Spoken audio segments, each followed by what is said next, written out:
Aloha, nice to see everybody. Welcome to Hawaiian IANDS. Let's get started. So welcome to Hawaiian IANDS, and for our very special guest, Nicole Gruel. And she's going to be talking about overcoming the challenges and discovering the gifts of spiritual experiences. Nicole comes from a family where women are fierce in spirit and deeply passionate about making the most of any life situation. From her grandma's side, Nicole comes from a long line of samurai, 450 years or so. At age 14, Nicole had a near-death experience after falling out of a white water raft on a 32-foot waterfall in New Zealand. As she plunged into the dark waters of where she was taking her last breath, a horizon of light opened, and in it, her then alive grandmother and her first deceased dog came towards her. During the next 6 months, Nicole experienced the passing of her father and 2 other relatives. This doorway through death was an initiation that kicked off a quest spanning over 2 decades to understand the big questions of who am I, why am I here, what are these extraordinary experiences all about, and how can I best serve? Dr. Nicole Gruel has an integral and transpersonal psychology degree. She's a past board member of IANDS, a mentor for ASSIST. She is a past New South Wales ACT president of the Australian Association of Psychological Type, and she is an advisory board member of Spiritual Awakenings International, SAI. She also is trained in various healing, movement, and energy psychology modalities. She's the author of several books, including Dancing with Dragons, Women of the Wise Earth, and the Power of Notes, which she'll be sharing a little bit with us today. And you can get a free copy of her book, The Power of Notes. There should be a link in the chat, and you can also check out her website and her free Facebook. So welcome, Nicole. Aloha, Shaun. Thank you. And I just have to say, Ashe, Brother Ali, that was delicious. Thank you so much. Perfect words, perfection. Let's jump on in, Shaun. Let's do it. and for me, we just start with the samurai. I love genealogy, so I want to hear about that. Absolutely. So that's on my mother's side. So I'm a mix of Japanese and French, and they have their own great story. They met in Mexico and decided to come to Australia to have me. So I have a bit of identity confusion that was going on as a young kid. So on my mother's and grandmother's side is a lineage of samurai, and we've traced it back about 450 years. Interestingly, as I started understanding more about that, it was a matriarchal lineage of samurai. You know, when we think of Hollywood samurai, it's the male fighter. But actually, I came to learn that the women samurai played such an important role in educating the child samurai first in terms of values, who they are, where they are from, and they laid the foundations for the warrior that they become. Yeah, so it's a fierce energy to walk with as a woman, and I love it. It keeps me in line. That's amazing. I love that. And also, as you said earlier, you have bakers in your family, which I think is just fascinating. Right, so that comes from the French side. So my surname Gruel, or Gruel in French, is based in people who make gruel. You would have heard of that term, gruel or porridge. And I found out that that side of the family came from bakers and porridge makers. And so, you know, in my quest to understand who am I, and of course, those of you that have gone on that journey of who am I, one of the places to look is your ancestry and your name and your identity that way. So the French side really brought to me this practical family. You know, we bake bread for people. We do the fundamental stuff to feed the bellies in a very day-to-day way. And that came and met with the warrior path. So it's made for a fascinating journey. So how about starting off with maybe your NDE, telling us how that would happen? Totally. So I'll share a few experiences. I tend to think of my experiences like a constellation of spiritually transformative experiences with a few big bangs that have happened in between to highlight things. And so the first big bang was the near-death experience by drowning, as Shaun mentioned. So I was over in beautiful New Zealand, and I was whitewater rafting with a friend and two members who were like the, the people who tell you what to do, right? And they give you the instructions.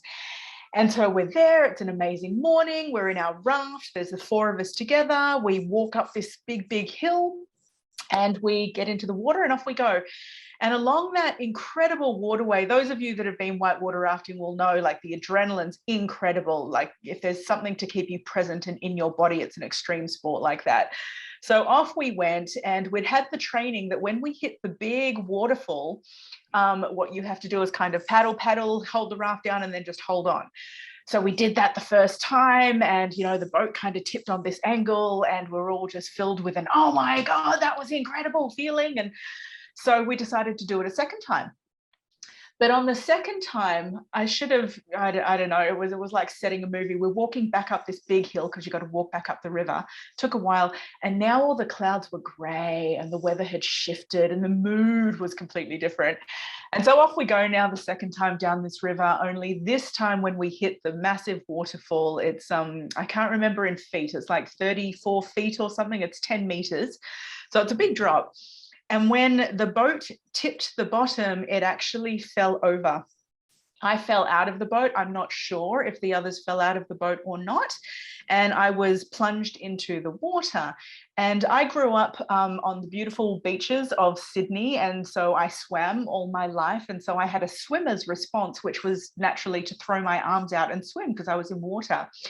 But when you're in that kind of water with the pressure of such a massive waterfall, it's actually the wrong thing to do. And so as I put my arms out, the pressure of the water pushed me very, very deep down. And when I opened my eyes, everything was black, completely black in the water. And I didn't even know which way was up or down. I just had total vertigo. So I knew in that moment that there was no point trying to swim because I didn't actually know which way to swim. And then pretty soon after that, I realized I was on my last breath. And with that realization, I was filled with panic. You know, this is my last breath. And in a split second after that feeling of sheer panic came a feeling of total calm. 100% calm. And in that calm, in the black water, opened up a horizon of light. And for those of you that have seen the movie Ghost with Patrick Swayze and Demi Moore, I don't know if you remember that one. It's a tearjerker for me because I bawl my eyes every time I see that moment when they reunite at the horizon of light. It's the best description I've ever seen of what I experienced. And so it was just like that. This horizon of beautiful light opened up in the black water. And from that horizon came to me my then living grandmother. This is my samurai grandma we're talking about now. So she was living at the time and walking towards me. She's passed on now.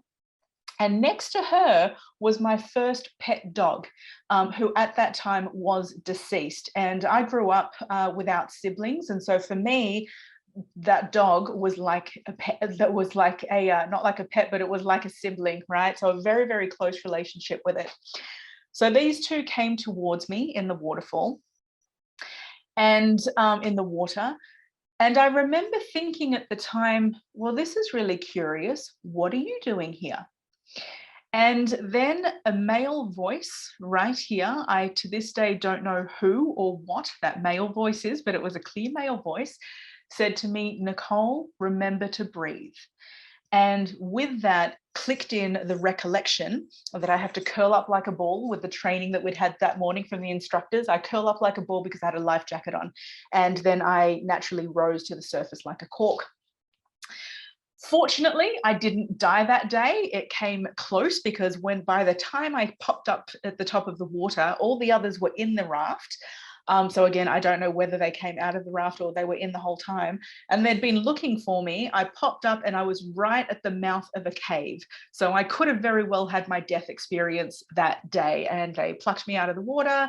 We were just glad to be alive. And I did not give it a second thought. I did not give that experience any other thought until way later in my life, when I started actually, you know, going, that was something a bit special that happened then. And this is, many of you, I'm sure you come along to these beautiful IANDS talks, many of you will know that when you have a near-death experience as a child, it can be quite different from when you have it as an adult. And so I think that's really what happened at that point. I had that experience because I was only 14. I didn't yet have set paradigms of how the world ought to work or does work. And so it just got accepted as part of what is in one's experience. I'll fast forward then to another one of those big bang experiences. And this one now happened when I was about 30 years old. And by this point, I started to be on a very conscious path of understanding, you know, who am I again? And what are these spiritual experiences? And I was always drawn to the spiritual and paths that had something to do with understanding the cosmos, you know, understanding human nature, understanding human potential. I'd backpacked widely, you know, gone to understand different cultures and how they do it. And so at age, by about age 30, I had this, I understood one of my gifts as well was I was a counselor at that stage, because I love people's stories. I love sitting with people and pulling out their stories and getting to the core essence of what some of the issues might be about that they're struggling with. So at that point in my life, I was a counselor. I had a small healing practice. And I also, though, had come to the realization that the place, that the little building that I was working in and running the business that way was just something that I wasn't aligned with. And so one day I went over to that workplace and my whole body had a strong no reaction as I went to push the elevator button. Everything just said, no way, we're not doing this anymore. And that kicked off a catalyst of kind of catastrophe in my life, because my outside identity, you know, was rocked in that sense. Okay, we're not doing that pathway anymore. And through my woman cycles as well, it also kicked off at the same time a process where I went in and out of states of ordinary and non-ordinary consciousness for 3 days. So if you'd seen me from the outside at that time, I was lying down on a couch in the living room and I couldn't move much and I was sweaty and clammy. But what was going on the inside over those 3 days was absolutely remarkable. And the best way I can describe it is like an onion where the layers were getting peeled off me. But this was not a process that I felt I had a conscious say in or control over. This was something that was happening to me, and I simply had to go along for the ride.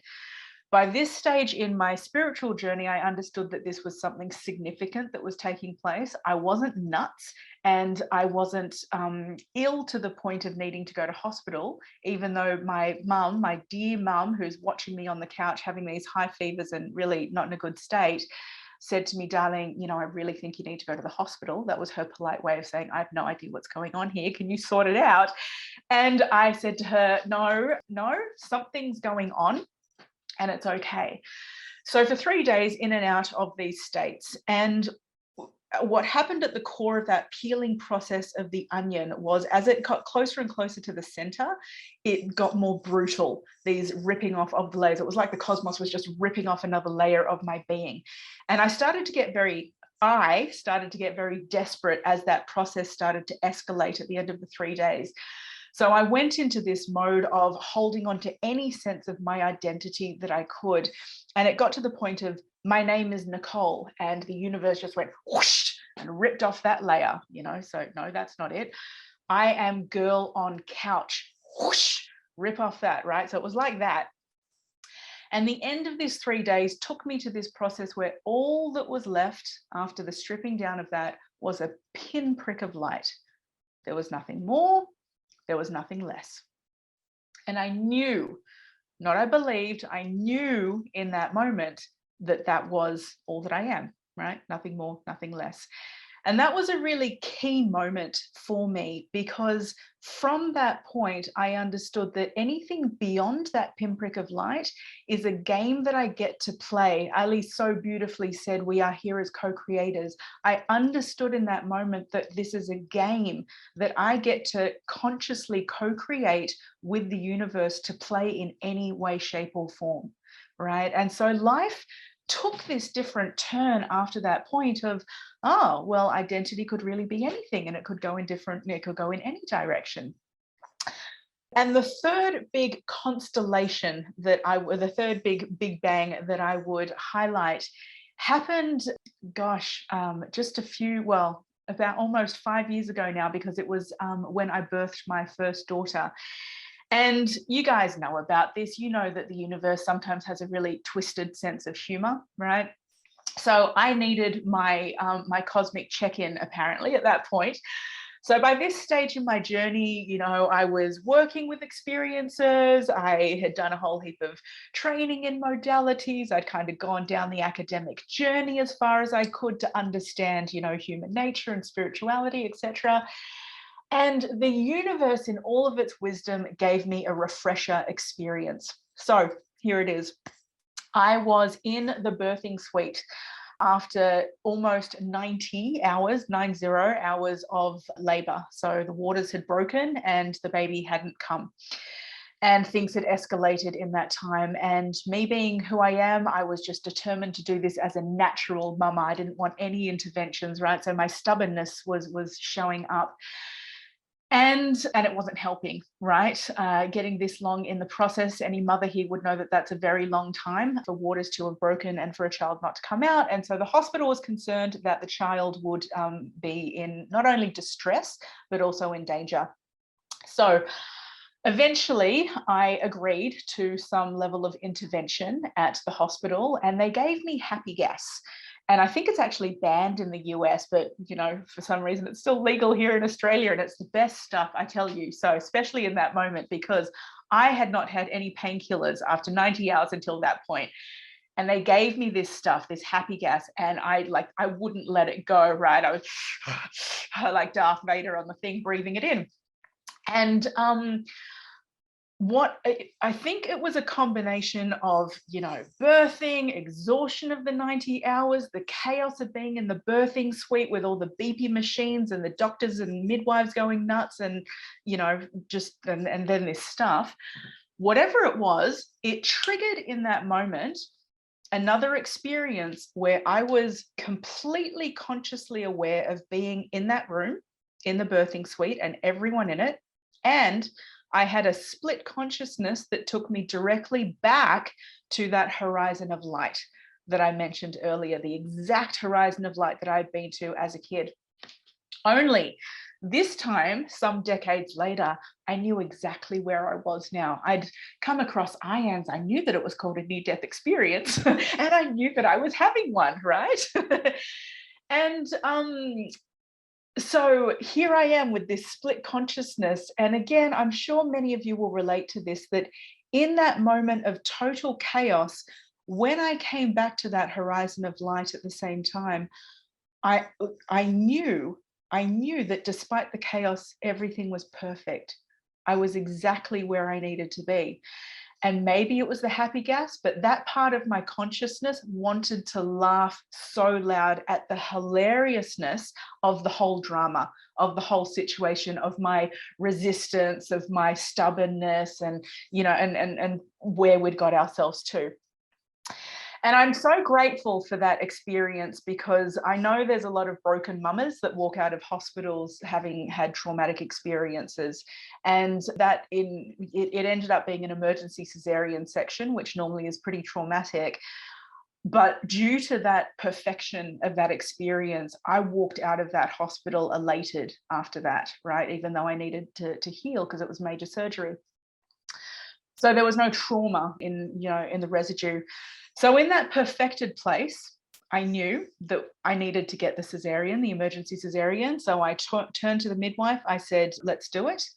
And of course, things happened very quickly after that. Within an hour, I was holding my baby at 3:33 p.m. And whilst I had that experience of the horizon of light, I actually said to my partner and my mother who were in the room, I think I'm having a near-death experience and one of us might not make it and everything's going to be okay. It was just that level of knowing, right? And then let's do it. So there's something about these spiritual experiences that just gives you that clarity. There's no excess words needed around it. That's the human bumbling that we get to do afterwards to figure out the hell just happened there. So that was kind of the third big one. And I still laugh to this day because I think, thank you, universe, for my refresher. And to me, it took me full circle. I got to go back to that place, and goodness knows if there's still going to be more of them. We'll see. But that's where it's at for now. Yeah. Over to you, Shaun. I guess that's what we can go with the next piece from there.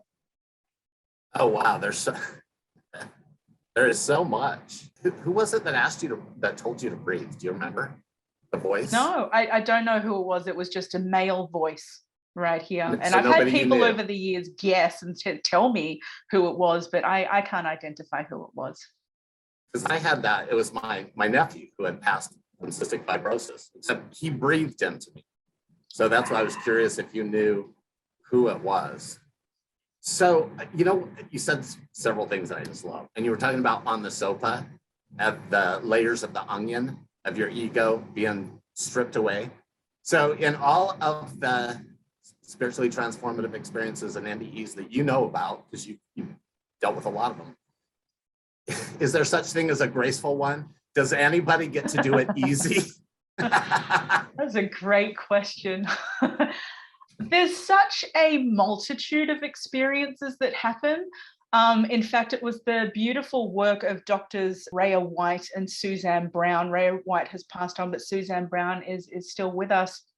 And they pioneered the work of exceptional human experiences, coined that term and pioneered that work. And they gathered stories of experiencers. And from that, they actually found there were over 500 types. They listed over 500 types of what they call exceptional human experiences, what I would call non-ordinary transcendent experience, or we can call spiritual experiences. And they put them in a category of, I think, about 10 different groups. That's to say, gosh, we can experience spiritual change and transformation in so way.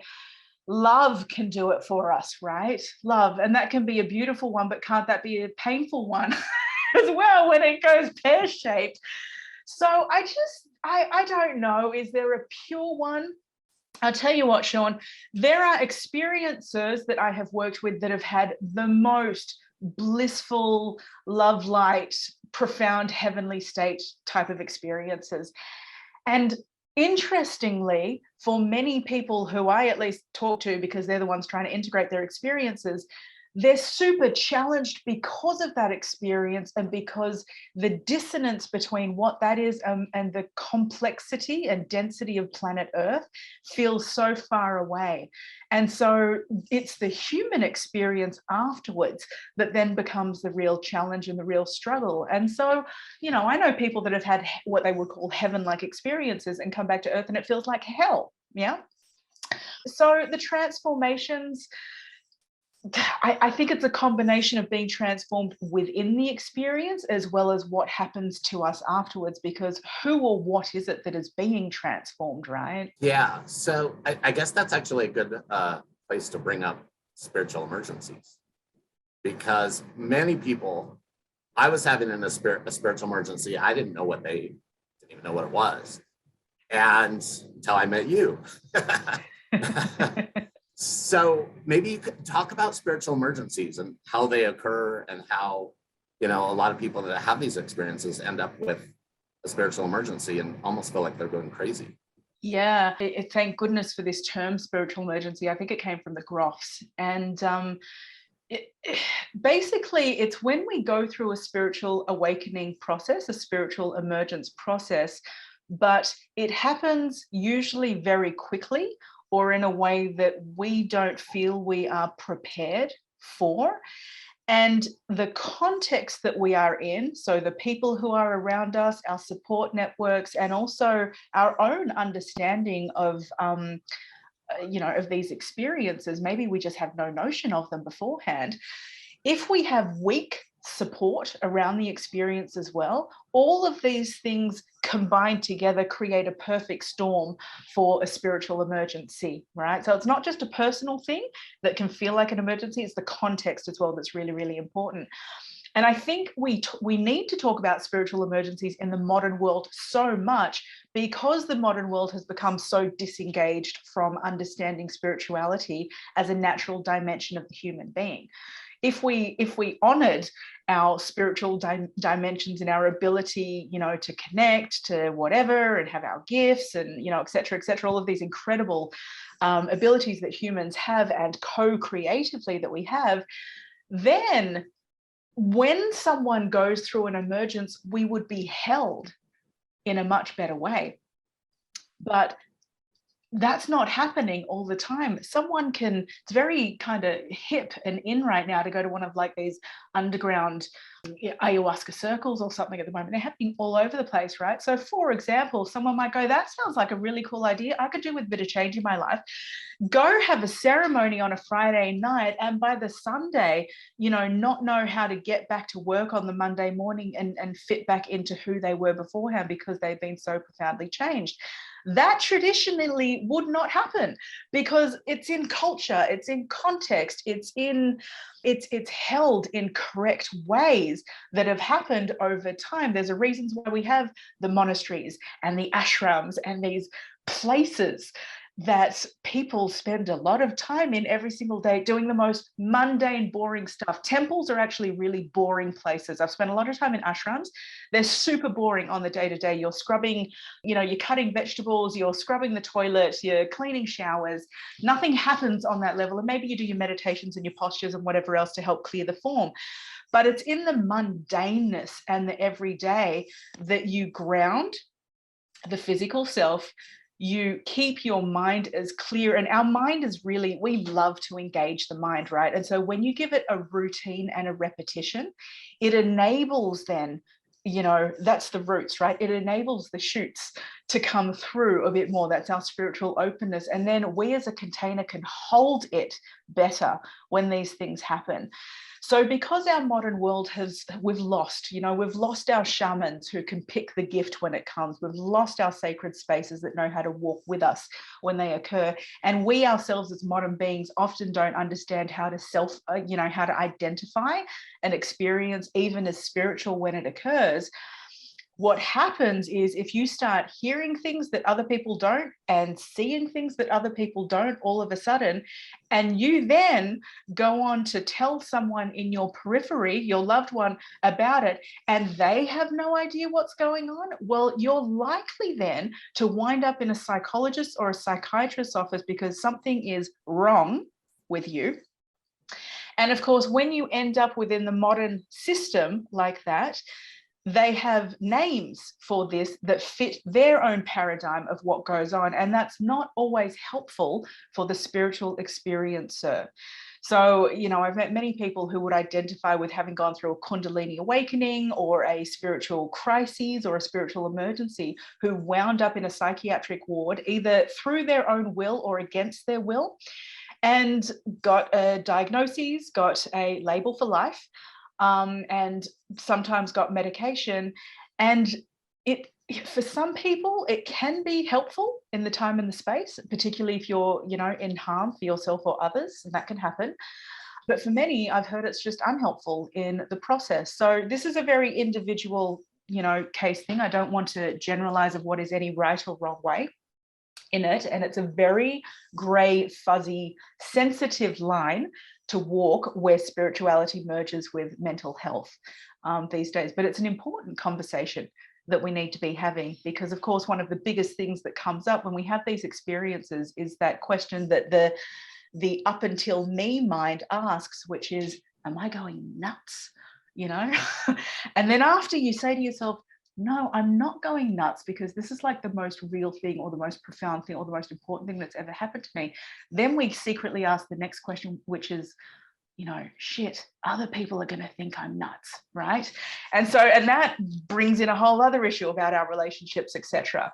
But we'll get to talking about the common challenges of the after effects. That was one of the things we were going to touch on today. That's what's fun about our sharing groups, is that every single one of us has felt like we're nuts at one point or another, and it's like, you would think at church that you could talk about your spiritual experiences, but most churches, they'll think you're nuts if you tell them.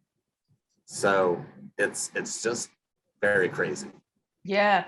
And it's funny, so many people will have this experience of, for example, I met Jesus, or I met Buddha, or a Buddha, or, I had some direct experience of an incredible light being. And so when you naturally go, and especially if that's been your pathway up until then, you go to that place and you're like, oh my goodness, the most incredible thing happened.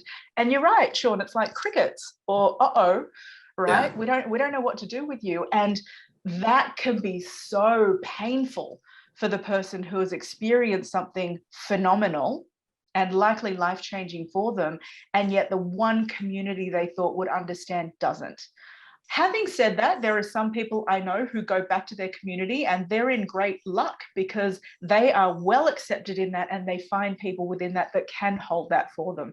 So again, this individual journey is just so unique to each of the folks that come in. So I guess we should touch on some of the common challenges, because that was one of the pieces we were going to discuss. I wanted to pay homage to last month's talker, PMH Atwater, because if you haven't already watched her talk, I watched the replay, and she goes through exactly this list in a very succinct way. So I'm not going to repeat that. You could just go back and watch what she says. And also the fabulous work of Dr. Yvonne Caisson, who has also put together this list and these categories of the after effects that can happen from spiritual experiences. So check out her work. She did this book that changed things for me called Father Shores, Father. And I think it's been reworked recently as Touched by the Light. And so that also is a wonderful book to get, like almost a checklist of these after effects. And then, of course, ASSIST, the American Center for the Integration of Spiritually Transformative Experiences. You can just pop onto their website, and they have a wonderful list from their research of working with people of what some of these challenges are after one has had these STEs. I don't want to repeat a lot of the great work has been done, but I guess I wanted to just condense and summarize and highlight some of the most common challenges that we go through. PMH Atwater said something lovely, which was that, where are we? Sorry, you'll have to excuse me for flicking into my book. Go download the book, by the way, you can get it for free. You can follow me along while we do this. There's a whole chapter on the after effects. So PMH Atwater had mentioned that in the instance of NDEs, negative and distressing after effects are estimated to occur in about 15% of adult and 3% of child experiences. In my personal research with people, which is way smaller than what PMH Atwater has done, but it's small and deep nonetheless, I actually found that everyone that is in that research and all the experience that I have worked with, regardless of how beautiful, what would I call it, pleasant their spiritual experience has been, that there is at least one challenge that they have encountered in the integration and the after effects of that, right? So it would seem that no one is left unscathed by these experiences in a way. But if you have, let me know. Write it in the chat. That would be great to know. So what are we talking about? Let's go with the physical challenges. So again, I'll just skim over some of them. The electrical things that come up, bodily changes that happen, appetites. Maybe you want to eat meat. Maybe you become vegan. Sexual changes, go up and down, energy. Two people that I had spoken with that had Kundalini experiences, and very drastic Kundalini experiences, described it very similarly. They said it's like being plugged into a socket, that when you're like a 100 volt plug, it's like getting plugged into a 1000 volt socket. So boom, you're in, and whoosh, something goes through the system. And so naturally, you don't get electrocuted in that way, but you get fully energetically fried to a degree, right? You get recalibrated. People that I've spoken with who have their experiences, who literally feel their brain pathways changing, parts of their bodies shifting and moving around, right? As the body reorganizes itself into its most wholesome form or heals whatever needs to happen. So amazing physical challenges. One funny story, you know, again, to go with these weird things that can occur to us, right? So one woman, this is again the one who had these Kundalini challenges, she described herself as never having had a spiritual bone in her body beforehand, right? Wasn't interested, wasn't her thing. But she had a neck injury, and she was told that she had to do these stretches. And so she was stretching her spine on a daily basis. And in that process of stretching her spine, it actually activated something in her pathway.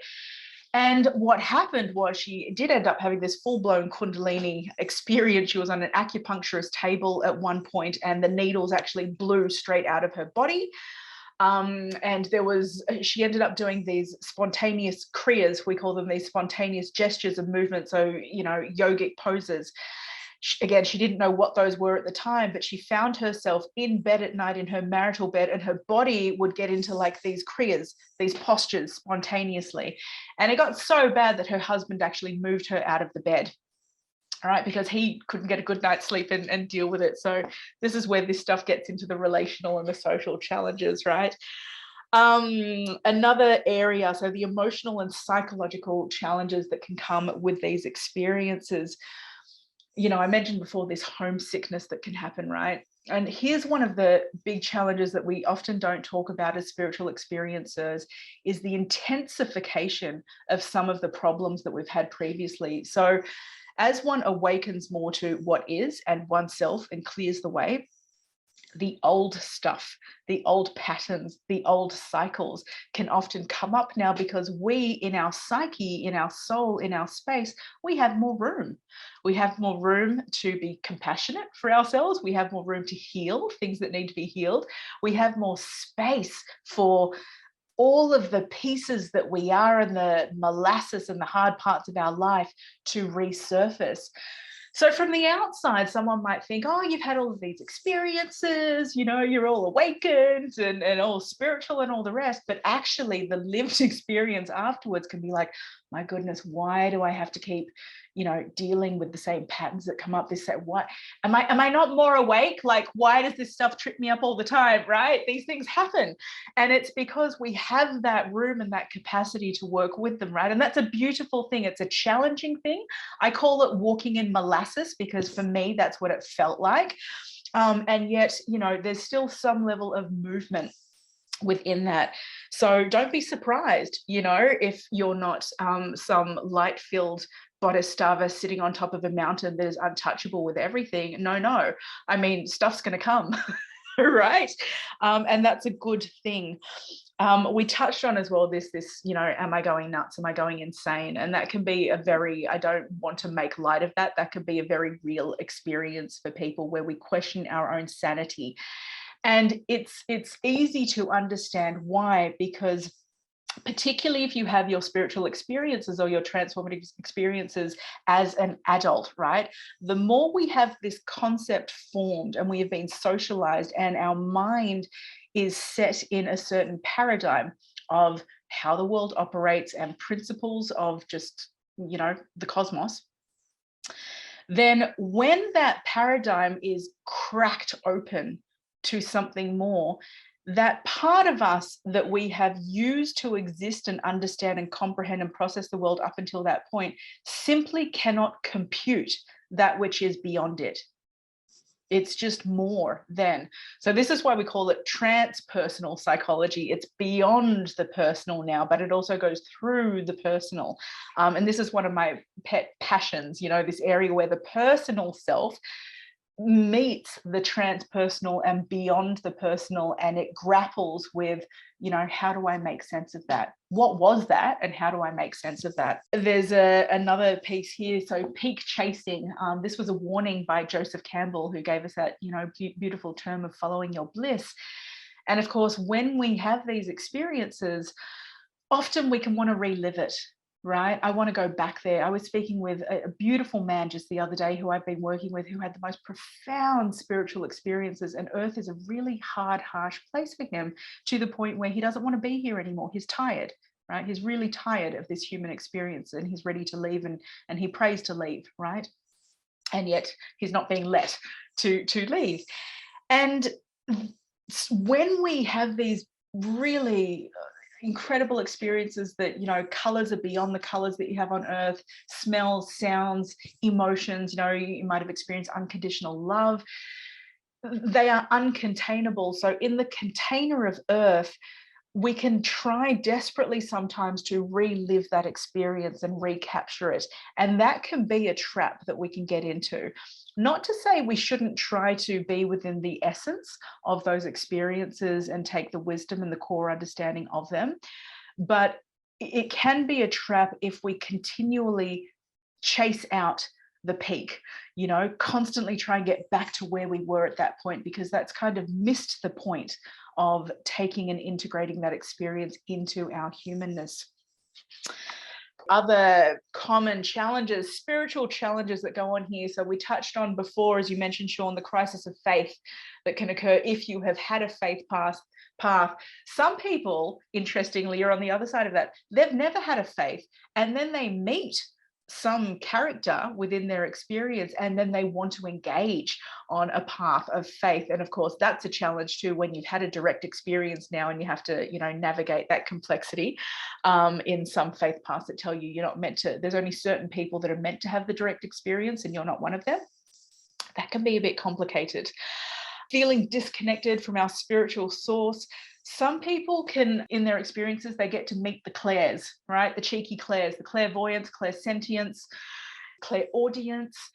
And the clairs can sometimes play up to the degree where they overwhelm the person, particularly if they've never met the clairs before. That's when people really do think they're going insane, and they don't, and then they want it to stop, quite frankly. That's when I had my experience like ghosts. Remember when Whoopi Goldberg walking across the street and they're all talking to her? That was exactly what was happening to me. And it's like, help. Yeah, help, right? Yeah, so the cheeky clairs. And that help moment, what is this? How do I switch this thing off? I don't want it anymore, you know? And yet there's a fascination in it as well. Like, this is really incredible. So you can get the reluctant mystics here, the reluctant healers, you know, the reluctant communicators that can, you know, cross the bridges and speak to our loved ones who have gone. These overwhelming, you know, we open psychically, we can open psychically, and that can be, you know, give an overwhelming flood that can happen. Also in that space, there can be things like psychic assault that come in, or just, you know, negativity, or a like feeling of negative vibes, negative entities, and having to deal with that as well, right? So it is a real journey for someone who opens up in these higher spaces and needs to then navigate that gift and understand what it is, how do I work with it, and do I even want it, right? Because we do get some choice in the matter. And then I'll finally just touch on some social challenges. So again, the relationships. I find this is the biggest one. It's like, as an individual, we can go through these transformations and all of these problems, spiritual problems that happen along the way. But the most sensitive spot I find is, how does it affect my loved ones? And will I be isolated, and will I be ostracized with the people I work with? That seems to be one of the biggest pain points, because no one wants to be left in the dark. No one wants to be left all alone, right? And considered the black sheep of the family. And yet, we all know, those of us who have made it out the other end, that of course there's tribe and new friends and all kinds of, we're going to get this eclectic gaggle of people around us that are going to be so phenomenal anyway. And we'll, you know, as we step into our own vibration and accept that more, then we attract in more of what's just, you know, truly extraordinary. And that's a beautiful thing. You know that because you're all gathered here on this IANDS gathering. But there's a big step that's involved in going from, I've just had my experiences, and what do I do about it? Who do I tell? How do I even find the language for that thing that has happened to me when there are no words within me to put on it, right? Language is so limited when it comes to these experiences. And so one, I don't know how to talk about what happened to me. And two, how do I have a conversation?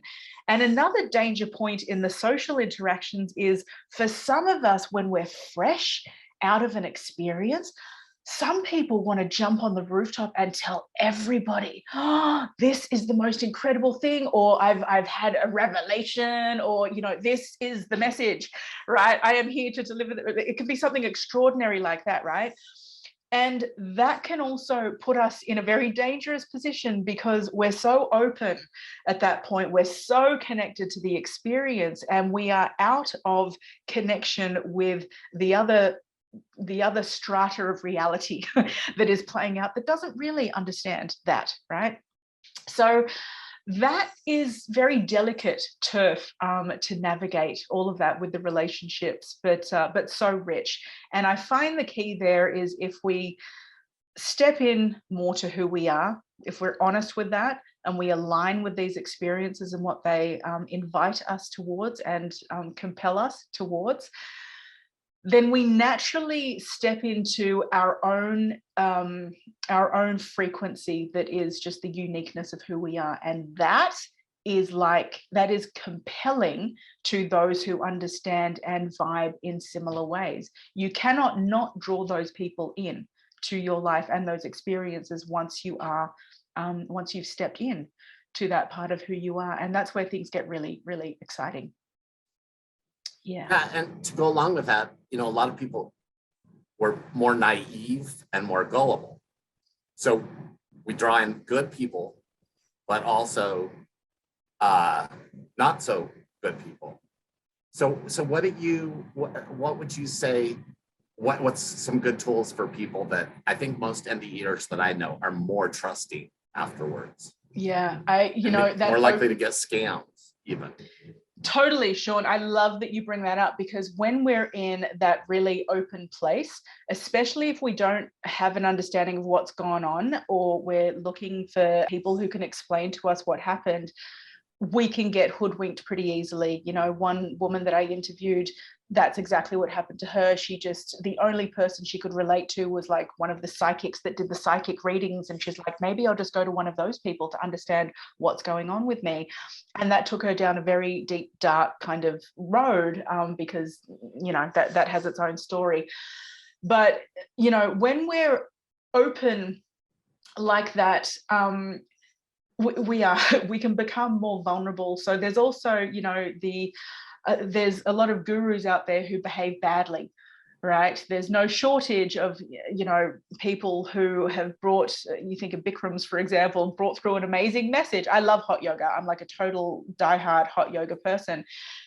Brought through an amazing message, and yet the messenger ended up behaving quite badly, and that kind of tarnished the whole, you know, the whole field of what it is as well, right? So there are many bright sparks, so-called enlightened teachers or gurus that might be out there that we gravitate towards because it's like, oh, they have some answers. And yet we must remember that as long as they are here incarnated on earth, they are also in a human form. They have parts of their human self that they too, willingly or not, going through as well. So this is why we can encounter the phenomena of you know, badly behaved teachers and gurus, and can sometimes become susceptible and even, you know, go into abusive relationships within this, especially when, you know, you just want to give, right? When you're in that open state, you just want to give everything. And if someone asks you to do something, you'll be of selfless service, right? And you'll go ahead and do that because you're just so open to it. And so when people take advantage of that's a terrible thing that happens. That is a shadow, that is a dark element that is within our community of so-called spiritually awake people. Yeah. So I think tools to help us navigate that openness. The biggest one that I talk with people about is discernment. use your discernment. And this is where the samurai comes out in me. Use it like a sword and wield it well. Don't be afraid to use your sword of discernment. Do not be afraid to say no. Do not be afraid to cut a certain relationship, because that is out of alignment with what is in your best interest at that time, right? So that's one, your discernment. Two, trust your gut. A lot of people say trust your intuition, and I want to bring that down a bit further to what kind of intuition are you talking about? Are you talking about, an open third eye type of intuition? Are you talking about heart intuition? Are you talking about a gut intuition? So our body is this incredible system that is so intelligent, and we have access to different points within us that give us information. And so trust that feeling, whether it's a knowing of something, whether it is in your heart, an alignment or an out of alignment that or whether there is something in your gut that just tells you something is not right, you must trust your wisdom mechanism that is inbuilt within you. And the more that you can refine that, that's called building the spiritual muscles.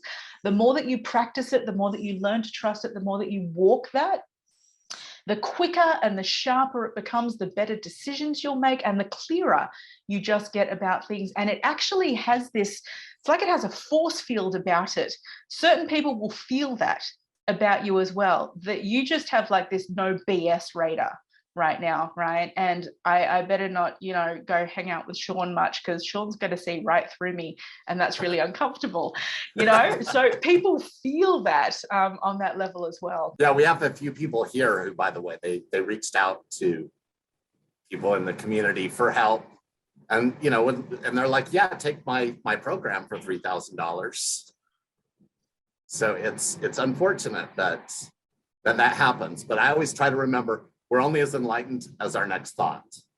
Well, look, and I want to address that, because I have a premium program as well, and I make no apologies for having that. I think it's a wonderful offering.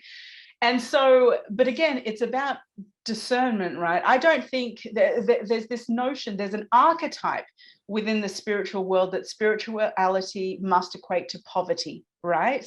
That we must give up everything. And so I know a lot of amazing healers, so-called, light workers, if you want to use that term, healers, people with gifts, right? Who, or maybe they've put through books or information, but they were teachers, master teachers, right? Or dancers or artists. I meet so many of them who have had these incredible experiences, and as a result of their experiences, they understand something that they are here to serve with in the world. And when they get to that line of where that meets business, right, where that meets asking for some kind of an exchange, most will say, well, let's do it as an energetic exchange. Let's do it as an equal exchange, or I'm just going to give it away for free. And so there's a lot of incredibly spiritually savvy, gifted people out there who are just dirt poor. And I don't think that is helpful, because if anyone should be able to sit in resources, wealthy resources on the physical level, as well as, of course, your relational wealth, your heart wealth, your mind wealth, it is people who have awakened to gifts and true giving and true service, because you actually are able to reach more. You can get further. You give good people money and they do good things with it, right? So I just want to clarify that, right, in the field. It goes back to the discernment, like you're saying.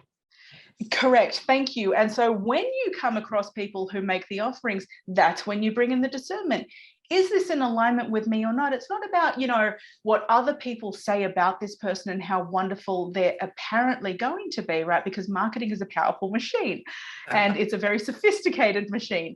So that's important. But at the end of the day, it's a decision for you, and you have to be in your right self to know, is this the right path for me right now or not? And if it's not, don't have FOMO. Let it go. If it needs to come back into your life, it will, right? Yeah. And that's also part of the process of, getting strong in your own gifts as well. As soon as we start to say no to different things, it will open doorways to other stuff. And so we just get clearer and clearer with each of those steps. Yes, that is so true. So back to the relationships, if you could talk a little bit more about personal relationships, because marriages fail, best friends break up. Once somebody has one of these experiences, it's really challenging. Maybe you could talk about on both sides what people might be able to do when they, because I think that's probably one of the biggest things. I've met lots of people who their husband left them, their husband had an NDE and left them, and they're like, what did I do? So what could you say about that? Well, I agree with you. It is one of the biggest things that come up, and it's one of the most painful aspects, to the point where some people who've had this profound life-altering experience will not even talk about their experience out of fear of losing that other person. And that becomes this very complex place to sit in, because often then you're not feeling completely in integrity and in alignment and honoring of your experience, but you want to hold on to that relationship because you value that so much, right? Look, what would I say to that in terms of relationships? Sometimes, whether there are spiritual experiences or not that have happened, sometimes our relationships evolve to a point where we have journeyed together and we don't need to journey together after that point, right? It's like two ships in the night, and if we are in the same space living together but we no longer know each other, we no longer communicate, there were already things going on there before the spiritual experience, and that's kind of been a strong prompt that may have accelerated the separation that is there, the distance that is there. So it is okay. It is okay for some relationships to evolve, to complete, to transform. What is challenging is when we try to hold on to the relationship exactly as it is, when either we or the partner has had a significant transformation. There needs to be space to honor the transformation that has come. For those who are with a partner that have had these experiences, the most helpful thing I hear is, I just want someone they don't have to understand what I've been through. They don't have to have been through it themselves, but if they can just be there, be an open mind, be an open heart, and hear me and hold my hand, right? Just having a safe space to share the experience and over time process the experience, particularly the big ones, they take time, right? And different pieces come up at different points. Integration is a immediate and long-term journey that we go through. And so just to have that safe space, I know a lot of people who've had profound experiences and their partners, they don't talk about it with their partner, but they're completely comfortable because the partner just gets it. They are the rock in their life, right? Where that person can just be themselves as they are. So that is one of the biggest keys, I think. And again, that comes into why we hunger and look for community that we can connect with. Yeah. Shaun, I think we should, because I know one of the points that we said we'd mention is about the neuroscience parts on this, and I think we should touch on that, because I'm sure there's some people here who are like, that's the part I came for. Why haven't you guys talked about it yet? Okay. So, and I wanted to share this stuff with you because this is the nerd in me. I love putting a bit of science in, and I think neuroscience is fabulous because it is probably the one science, neuroscience and quantum physics, right? They're the two fields in the modern sciences that have helped us give language and evidence for the experience that has happened, right? And that, with a rationalist mind paradigm that we're in right now, is a helpful thing because the scientists are catching up with the sages. Yes. It also helps you as experiencers be able to share with others, hey, this is some of the stuff that science has found about this. So again, you'll find this in, what is it, chapter 3 of the book. Download the book for free. There's the link. And so here we go. Let me just give you some of these. Neuroscience, it's actually, here's an interesting point. The guy who created the EEG, you know, when you put the helmet on with all of the little hooky things that are on there, his name is Hans Berger. He was actually, he created that because he had a telepathic experience with his sister and he wanted to understand what that was about. So the field of neurosciences, just so we understand, has kind of two camps. One are the materialists, so who they assert that the mind and all of its phenomena, it's like the brain just has these things, and spiritual experiences and other stuff, they're illusions that are off it, right, that happen. And then the second camp understand the brain and the brain as like a channel, if you will, kind of think of it like a radio station that picks up frequencies. So the brain is this mechanism that is able to tap in to something larger of mind or cosmic mind or consciousness that science is yet to define and fully understand as well. Now, neither of these camps have emerged fully victorious, but both have given us a lot of information about the processes that go on. So here's a fun one. This guy called Michael Persinger made the God helmet. And his of the materialist mind. So he made this thing that actually stimulates the minds, and he brought on these, he stimulated the temporal lobes, and it brought on hallucinations. And they put people in these chambers where, these sensory deprivation chambers. So there was nothing else going on for them. They had these helmets, and then they had these experiences where, figures were in front of them, and all this phenomena was going on. So this is his findings from that. He's suggesting that what's going on is there are actually these people who are having experience of having these micro seizures in their mind. And as a result of these micro seizures in certain parts of your brain, you're having these hallucinations that take place. What they can't explain is why these so-called hallucinations are so profoundly impactful and meaningful for the experiencer.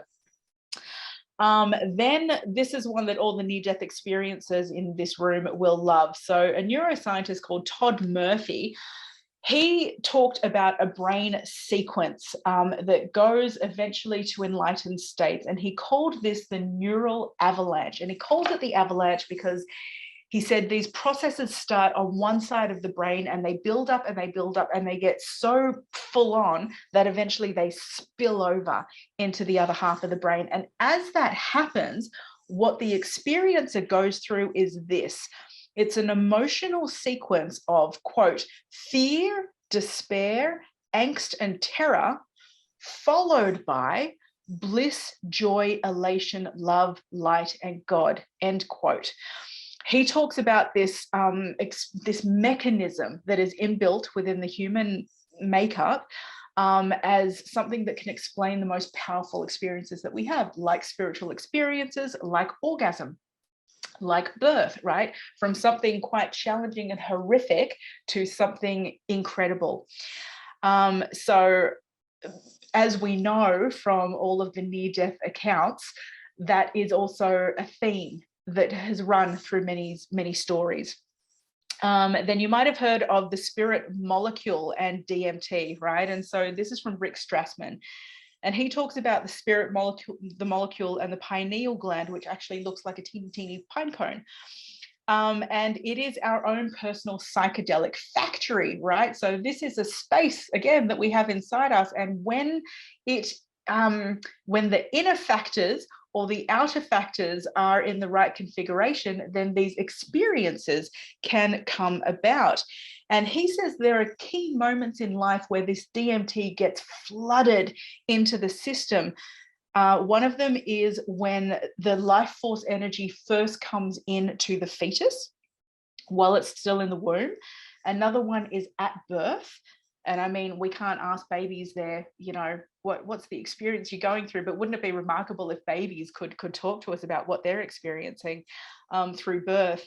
And then he says, and also when we die as our life force leaves the body. Yeah. So this can also happen during deep meditation, psychosis, NDEs, and when we experience a shift from the personal to the transpersonal.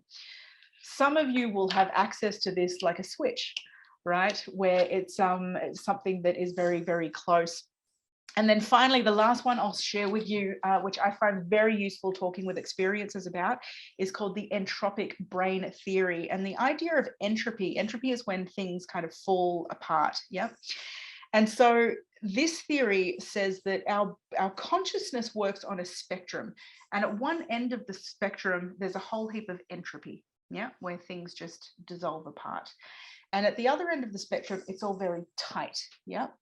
And our consciousness, consciousness here meaning that which gives us awareness in our day-to-day, right?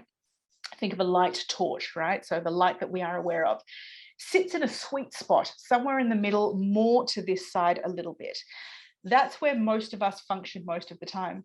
But for folks who have had a spiritual experience, it slides to this end of the scale where we get dreamy states, where we get creativity resides here as well. Our NDEs reside here, where it's not the normal mode of operation. And that's why when someone's going through a profound spiritual experience, they're unable to do things often like cook and pay for the bills and have a job or even have a conversation, because consciousness is not engaged at this tight point of organization.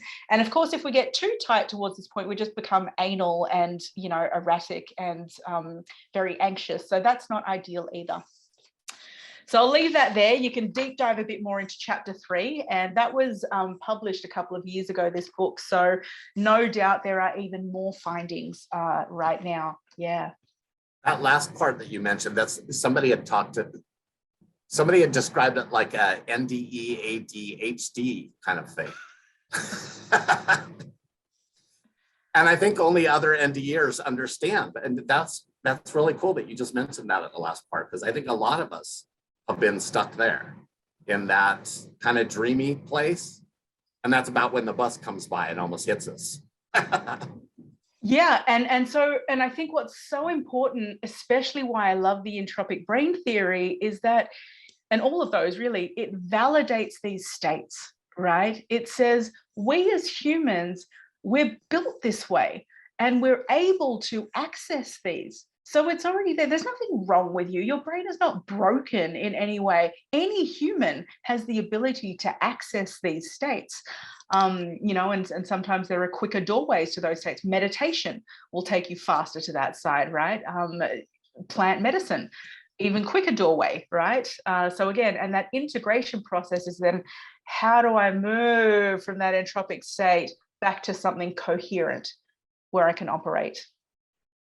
Yeah. Oh, and so also, so if we've had like traumatic brain injury, a lot of people have had that.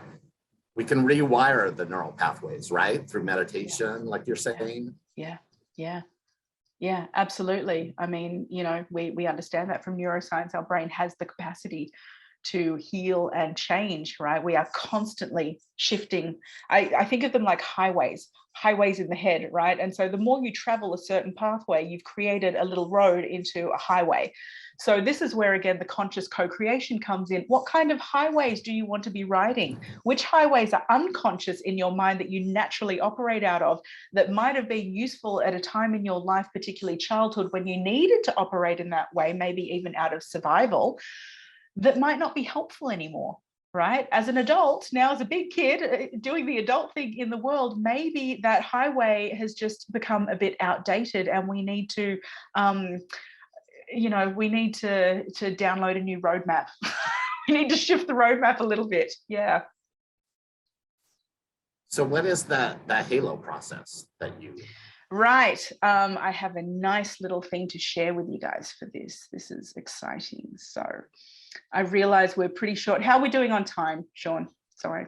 Well, we're going over, but it's fine. We always do. Okay. So I'll make it short and snappy. Short and snappy. So welcome to, ta-da, the halo process.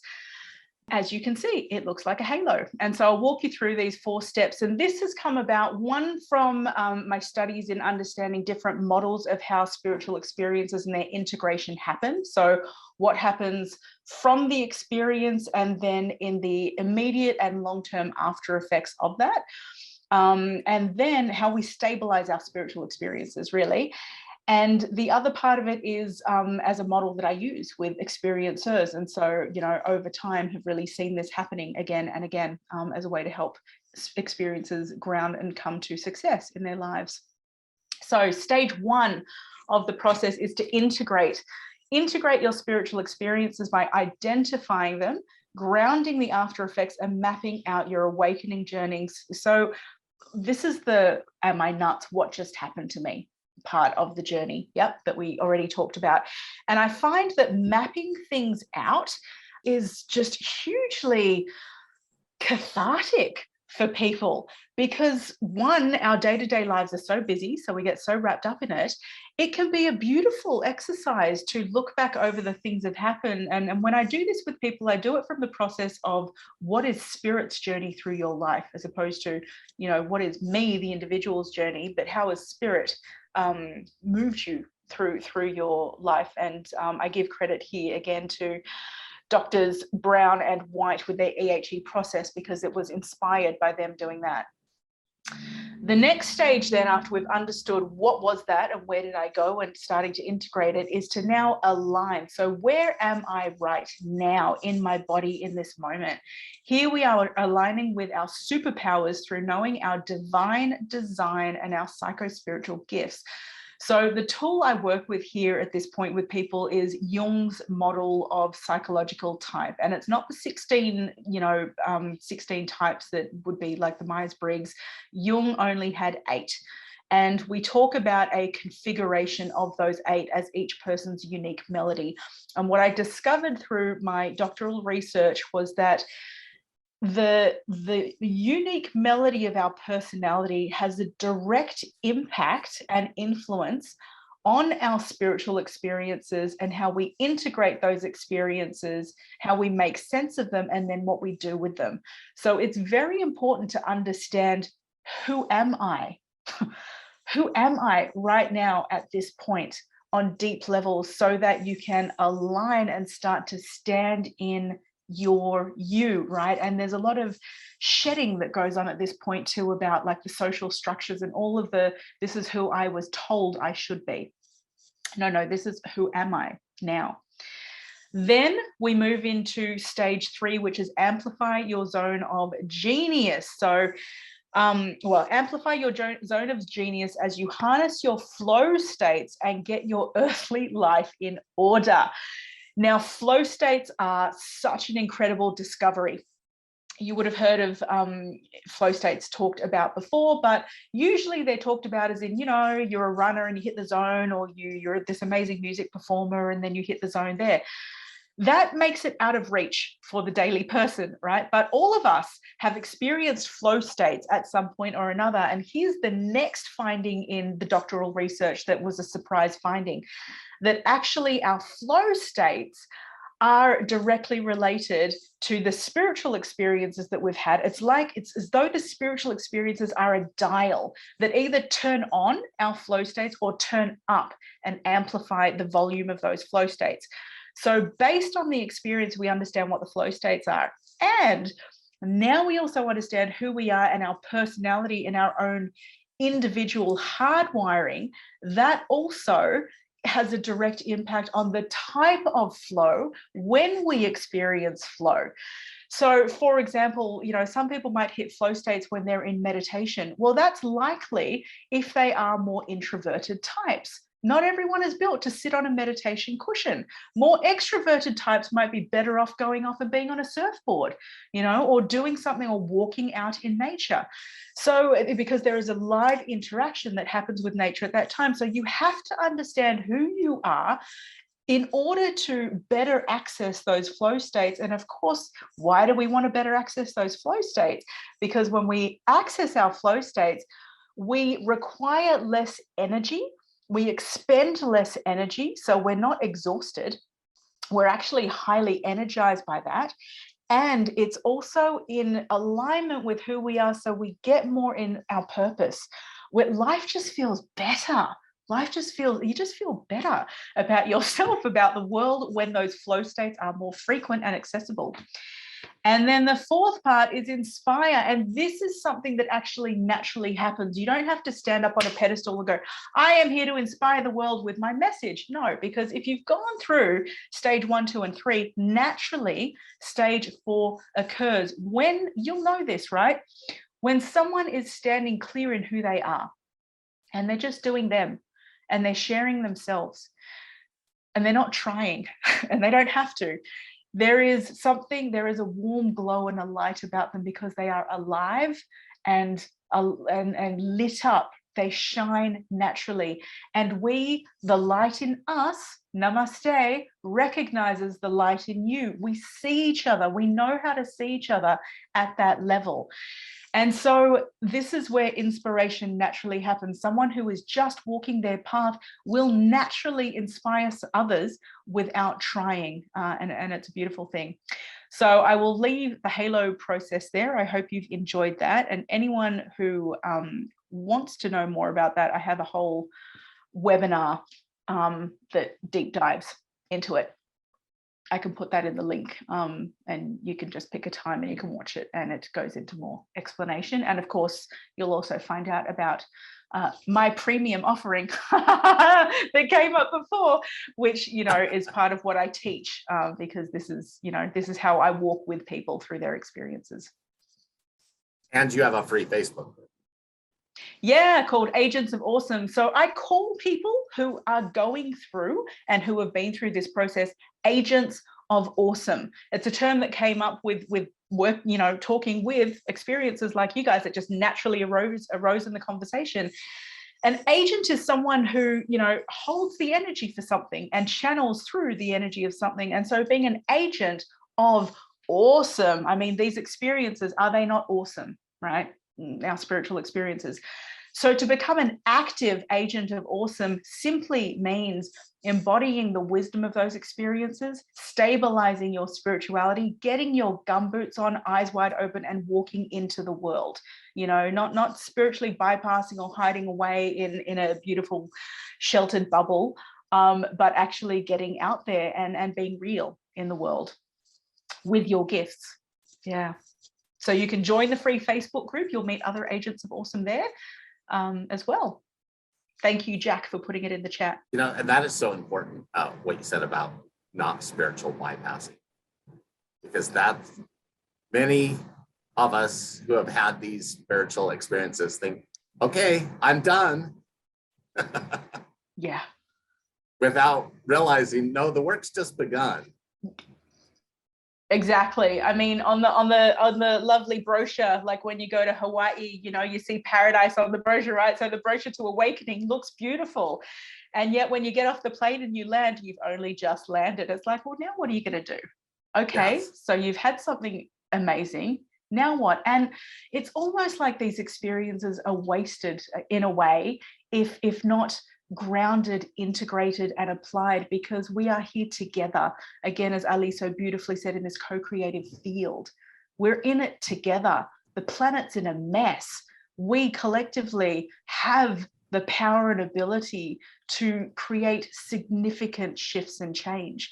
And that's why I do what I do. I am so excited, not just by the incredible superpowers that we each have, right, that we can tap into from our experiences and the journey that an individual can go on. But what I'm more excited about is what happens when we work together, when we come together and we bring it. And we humans don't even know, we haven't even touched upon what we are capable of yet. And I hope and pray that in my lifetime, I get to see more of what that can truly look like. And I think this planet is at such a transformative near-death experience moment right now that it's a prime opportunity for people to step forward. Do you have time to do some more questions from the Yeah, I'm happy to hang out. Sorry it's gone on so long with a whole heap of talk. I hope you've enjoyed it, and I would love to hang around for a chat and some questions. Yes. Okay, so let's just open up the chat so you guys can go ahead and put your questions in the chat. And then okay, you should be able to put your questions in the chat now. Can you? And while that's happening, I just want to revisit one of the points on that halo, which was, and getting our earthly life in order. It's something that, you know, often spiritual experiences can be like this, right? We're so open from the heart up. And it's like, but what about everything below and how we connect to Earth? So we might be completely connected to the cosmos and every living life form that there is, and yet our relationships, our finances, our body health is just a total mess. And so that needs work as well. And so often a lot of the work with folks who have had these profound experiences is not about the spiritual content. It's about dealing with the earthly stuff. Yeah. Hi, Sylvia. So the first question that somebody sent to me. So a lot of NDEers, like me, I was happy. I'm more than happy to come back. I love this experience for whatever reason, I don't know. But a lot of people are not so happy to come back from their NDE, and they're quite depressed even. What can you offer? What kind of guidance could you offer people like that? I know, in fact, we have a few people here that were unhappy for many years that they came back. Mm-hmm. Yeah, understandably. I mean, you know, when you live in paradise as you do, Shaun, why would you want to go anywhere else? Right? But even paradise is not paradise. So I get it, of course, and particularly if your earthly existence has been a painful one, you know, traumas, childhood stuff, and then the messiness of life. And then why would you want to come back to a zone that has wars going on and people hurting each other and just mindless actions taking place everywhere around us every day? It's so frustrating. And so I get that I just want to go back there. And so what I would say to that is, yeah, I hear you. You know, to honor that, to validate that feeling of wanting to go back. It's totally understandable. And then one of the keys is, what are the best pieces of that experience that can be brought into the current human experience to, in the best way that we can, create a so-called heaven on earth, right? How can we ground them, integrate them, and action them? We're never going to recreate that experience on the earthly plane. That's not the game. That's not how it's supposed to be played. But we can stabilize the experiences and take the golden nuggets from them. I wanted to particularly offer this peace crane, and made out of this paper, to you and your female lineage of samurai. I come from a strong line of women, and experiencing what you said meant a great deal to me. So thank you. Thank you so much, Sylvia. That the paper cranes are very symbolic to me too. I feel that. You can also just raise your hand if you'd like, if you don't want to put it in the chat. Marsha, would you like to go ahead and unmute? The chat says chat disabled, so when I try to use it, so all I have is gratitude and thank you for being here with us. But I had wanted to send a message to one of the other participants, but anyway, so thank you. My pleasure. Thank you, Marsha. Ron, do you have a question? Yes. Hi, Nicole. Thank you for coming.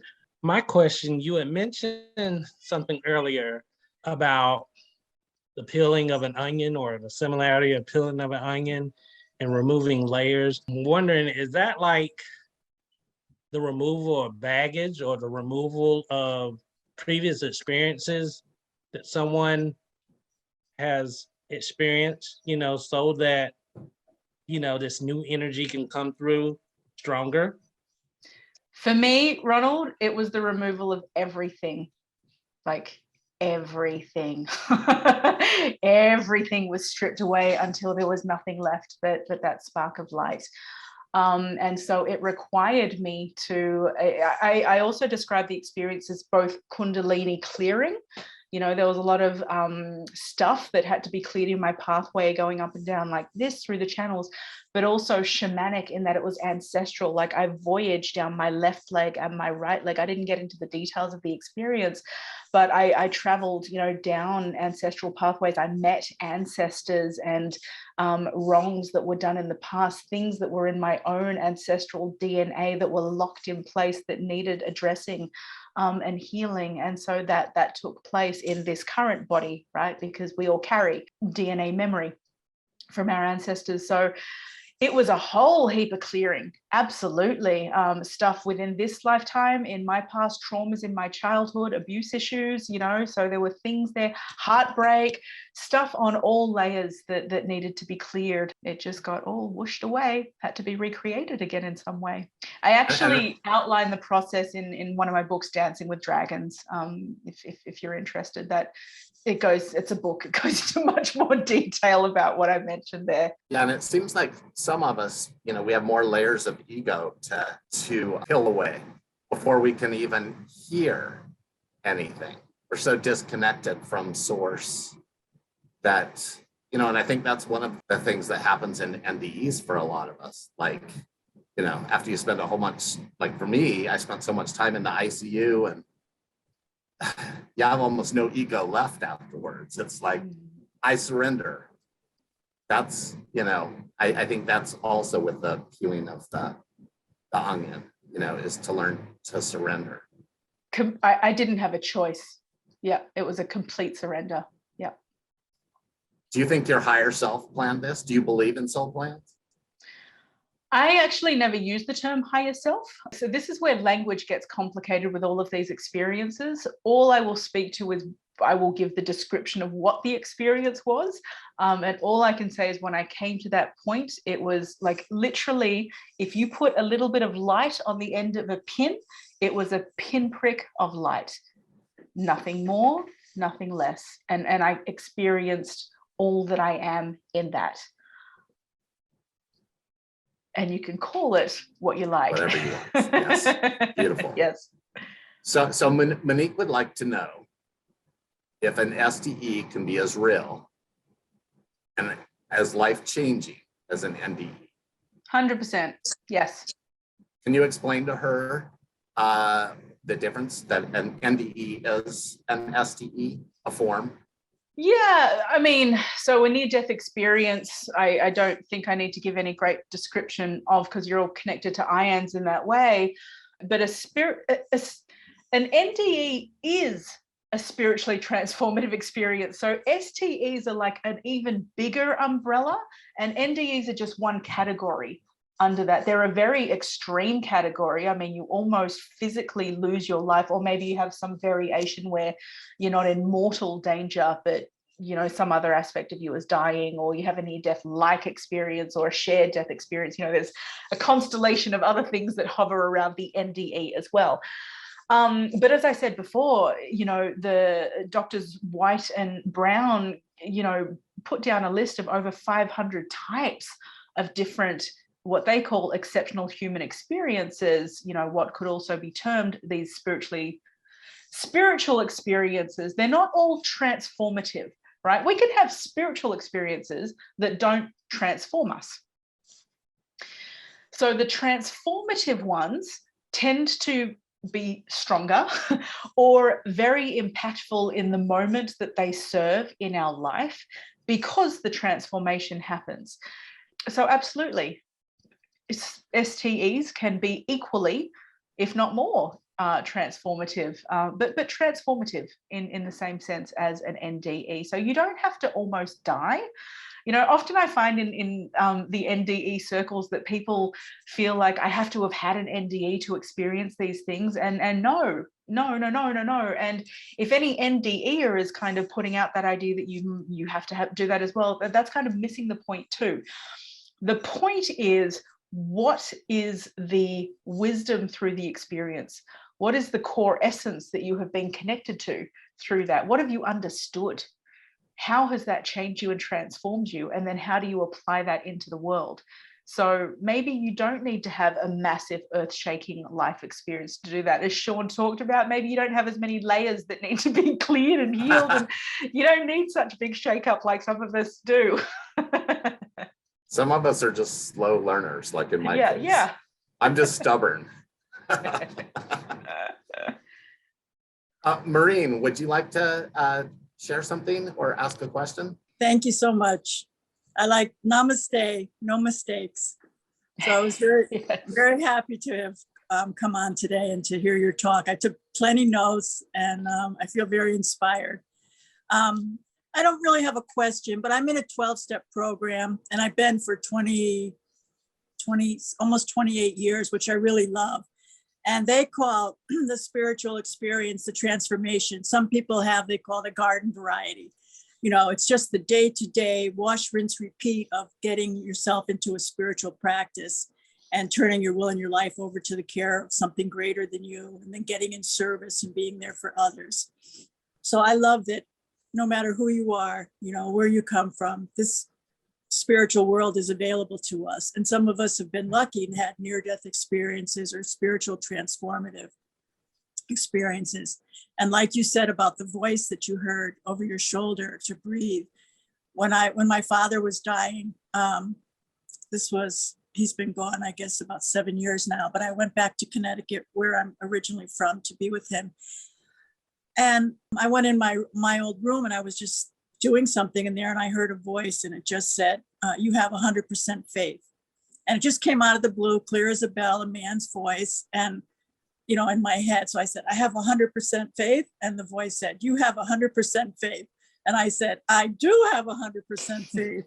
So in that moment, I knew, it was, I stepped into that, and then that changed my life, and many other small that's a big thing, but many other things like that, experiences in India that have changed me. But it's so exciting to want to share it with people, to share the spiritual world. And I don't know where I heard this, but we collaborate, not compete. We collaborate together to share our gifts, like what you're doing for us, and to give so freely, so that others can be lifted up and we can become whole and unified together. So mahalo nui loa. Thank you very much. Thank you, Maureen. That's beautiful. Thank you, Shaun, and everybody that's here. And so true. Everybody needs to be, we're all here to help each other wake up and to lead each other home. Definitely. Yeah. I mean, we've got so much going on in this crazy world that the more of us out trying to help take care of each other is so important. So somebody asked a question of you. Are you no longer afraid of death? No, I'm not afraid of death or dying. I mean, it's an end to this existence, and I'm not entirely sure what happens afterwards. I'm not someone that says this is where we're going to go exactly. I know that when I've come close to it, it's always been beautiful and amazing. So I'm not afraid of that. What I wouldn't say afraid of. What I am, what's the word I'm looking for? What I find most challenging about facing the end of this life is not being with those I love the most. Yeah. It's not making the most of the time here. I'm going to get emotional now. It's not being here for my little ones. Yeah, that gets me. Yep. Yeah. Yeah, that's so true. Well, I think you'll be around for a long time. I hope so. I plan on it. Not getting rid of me that easily. I'm going to make an impact whilst here. Yeah, this is why it matters. I think what it's taught me, both in especially that window of having my own near-death experience as the drowning one, and then within 6 months, Shaun mentioned it in the intro, I lost my father, who was on the other side of the world. He had a sudden heart attack, and we were, in bad relations at that time. I was very angry, actually, at my father when he died, which is a whole other story. And I lost other relatives. I had this window to death at a very early age, at 14 years old. And what that taught me, the loss of my father at that point, who was one of the most significant people in my life, was that you don't know when your last moment will be. You just don't know. I don't know. I don't know when, I don't know if I will ever have a conversation with this person ever again. I don't know if I'll get another opportunity for something. And so from the age of 14, it instilled in me a deep gratitude of the true sacredness of every moment, like to truly, truly relish and make the most of each moment, because I don't know what will happen tomorrow. And it's not a doomsday way of living as in, oh, we could die at any moment, but it's a reality. that we could die at any moment. And what then? And so I want to know that I've made the most of this opportunity that I've been given in a human form. I'm completely imperfect in my actions, and I'm okay with that, because for me, what's more important is to make the effort, and to be with the unfolding, to be as present as I can with the unfolding of life, and to not take anybody for granted, or any of the moments. And so it was a powerful lesson to learn as a kid, but one that I'm grateful for now. Yeah. Yeah, that is so important. And, and the other thing that's amazing is about 1.5 years before my NDE, my mom came to me and she showed me all these things, but she didn't tell me what was going to happen to me. It doesn't seem like we get to know that, what's going on. Some do, some people get a life preview. And I've always been a little bit envious of that. I'm like, gee, I'd love to have one of those. Wouldn't that be cool to see what happens next? And of course, everyone has their own burden to bear, right? I mean, what if you are shown what comes next and things that you have to do, and you might have this sense that you have to fulfill that, or I don't know. Everyone has their own story to deal with. Yes. Well, I just follow the breadcrumbs or pieces of popcorn. That's all I can handle. Just show me what's the next step. That's it. So Edie has a question. After your NDE experiences, how much more empathetic are you? How are you affected by the energies that are now flooding the planet? Are you emotionally affected by those energies? And how do you keep yourself in balance and transmute those negative emotions and energies that are in the atmosphere? Thank you. You are shining a beacon of light to many. That's lovely. Lots of big questions there. I'll kind of go backwards through it. I don't know whether I was born an empath or whether those early experiences made me one, right? Or turned up the volume on that. But for as long as I can remember, I've been naturally empathic. Yeah, and animals, particularly strong connection there. So do I feel the world? Do I feel the pain of the world? You bet, have I had to learn ways to navigate that? You bet. Are there ways to navigate that? You bet, right? So those are all things that you can grow in your toolkit over time. I found part of why I love being one-to-one with people and going deep in story as well, but group too can have profound effects. And I found this when I was in the consulting room with a lot of people, that the empath at that level was very strong, right? So feeling what others are going through and being overwhelmed with others. And I think we all have the capacity to just care deeply about one another and open to that if we really want to. But again, this goes back into personality, and some of us are just hardwired to do things certain ways, and that seems to be one of my areas is the feeling side and the empathic. What else? There was some. What were the earlier questions there, Shaun? Because there were a few questions. So how are you dealing with everything that's going on in the world right now, basically? Like as an empath. Yeah. All these bombardment of everything. Look, eyes wide open. Eyes wide open. It's tempting to be an ostrich in the sand. It is so tempting to stick that head in and have my spiritual fluff butt up in the air and just be in a little temple of love and light all the time and ignore that it's not going on. Stuff is going on in the world. Stuff is being revealed. Things are opening up. Our relationships are being transformed. Our values are being shifted. We're in a really uncomfortable global time right now. Where truth might not be truth, and everyone's getting a bit of a shake-up at this point in time. Whole narratives are being changed, and whole paradigms are being changed. I think that's a good thing. I think it's a painful thing, but I think people like us who have been through the neural avalanche know that there is a process of pain that can potentially lead to transformation out the other end, and we can work out better for it. So that's what keeps me moving through it, is knowing that if we do the hard work, if we go through eyes wide open, and be real. Just be real. I was talking with someone this morning, and she said one of her big ahas through her experience is she lives with chronic pain, and she said she understands now that pain makes us real. And it's like, yeah, so don't close and back it to off. discernment and not spiritually bypassing. Yeah, We're in a body. Even if this is a dream, we're in the dream. There's something here for us to learn. why not play the game? Exactly. Yeah. Exactly. Monique, would you like to share what you were sharing with me and ask?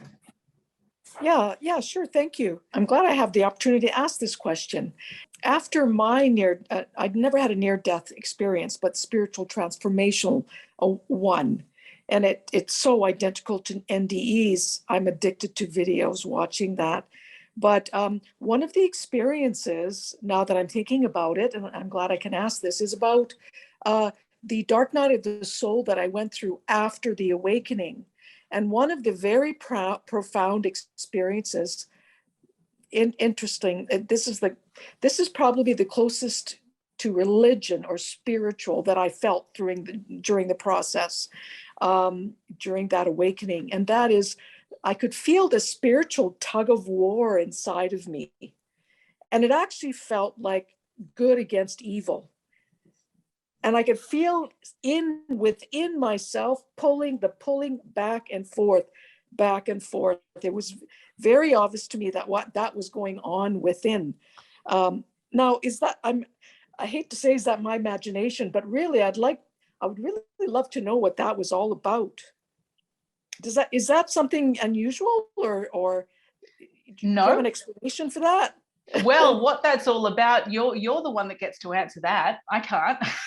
I don't know. Oh, okay. I didn't know if that was a common conversation. I didn't know if that was a common thing, because there's so many commonalities with people, so many commonalities with the various experiences and side effects and so on. I wondered if that was I actually saw another fellow. I mean, thank God for YouTube when I was going through it, because it was almost like I'd wake up in the middle of the night, watch YouTube, and boom, there's the issue I had.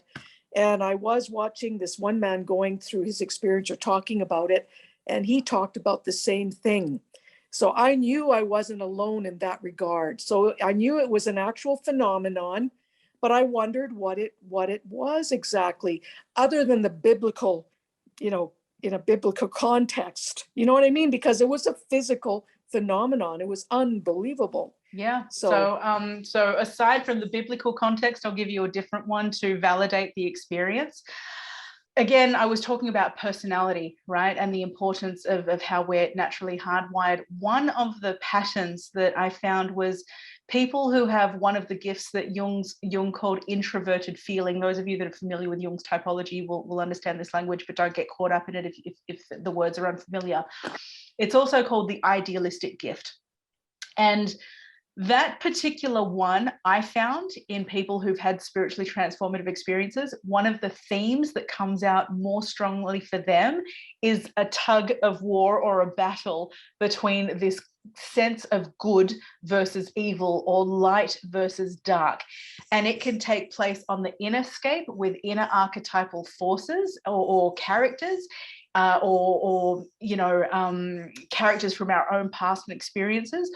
Or it can take place in the outer stage of the world, where we see the light and dark forces at play. And some people in the heights of their experience will see certain, for example, world leaders as the light or the dark, and the game that is playing out there. And so and not just in a sense of, like it's in such a real sense, like you're talking about. It's so real that it shifts how we operate and the choices that we make. So I would agree with you completely that this is a type of experience that can happen. Does it relate to personality? My own findings would say yes, but again, that's we would have to dive deeper into the experience to understand more. Okay, wonderful. Thank you very much. Also you'll find, sorry, Shaun, you'll find again in the book, which you can get for free, there is a chapter in there. How am I doing on my marketing skills, Shaun? There is a chapter on, let me find chapter 3, I think it is. Anyway, there's one chapter in there that is specifically on personality and talking about exactly those different themes that can arise for each of those different gifts. And so if you're, you know, someone like me who I used to, as a kid, I used to get those like magazines, those flash magazines, and I'd go straight to the back every time where they'd have the personality questionnaires or the little questionnaires you could fill out and go self-explore. It was that or the sealed section, right? It was always one of those two areas that you'd go to. But it was in, you know, it's like that in the book. It gives you kind of an overview where you can maybe do a bit of a self-assessment on that and see. Thank you. Thank you. Also, Adi Ashante, if you know who he is. Yeah. Yes, I do. Because like Nicole was saying, you know, way back when we had a yogi to, you know, you'd have an awakening and your yogi or whoever, your mentor would help you through it. But now we don't have that. So Adi Ashante has an amazing book, which is a collection of talks. It's called The End of Your World. Because I went through the same thing. You know, after all that light and amazing energy, all of a sudden I started experiencing a dark night of the soul. And luckily it didn't last very long. When I started to realize, again, that awakening is just the beginning. It's not the end. And it requires continual work. But for anybody who's experienced an awakening and then a dark night of the soul or a depression, Adi Ashante's The End of Your World is so helpful. It really is amazing. Luckily, my sister Debbie was listening to me. You know, she didn't understand a whole lot of what I was telling her about my experience, but she understood enough, and she heard this, you know, the Adi Ashanti book, and she's like, I think this would help, and it really did. It's amazing. So, yes. So Kevin asks, can we be aware of everything that is going on in the world empathetically and still have balance emotionally? If so, how can we do it? I think so, yes. I think that that's a sign of spiritual and emotional maturity, is to actually be open to what's really going on in the world, to be open to feeling it. To grow. I mean, you know, to be emotionally mature means that you have access to different parts of your emotional range. It's not all of the nice stuff. You know, we access our heartbreak. Andrew Harvey, you might be familiar with, he's this Rumi scholar and mystic. He's amazing. And Andrew Harvey is the creator of sacred activism. And, you know, he talks about go where your heartbreak is, right? Which is not a common message in the spiritual community. Go where your heartbreak is, because there you will find the gold, right? There you will find your purpose and your mission. So part of the challenge is in opening the heart to that. And it's not easy. Again, being eyes wide open, heart wide open, and mind wide open in a world that is chaotic, dense, painful, challenging is no easy feat, and Earth is not an easy, none of us signed up for an easy ride, right?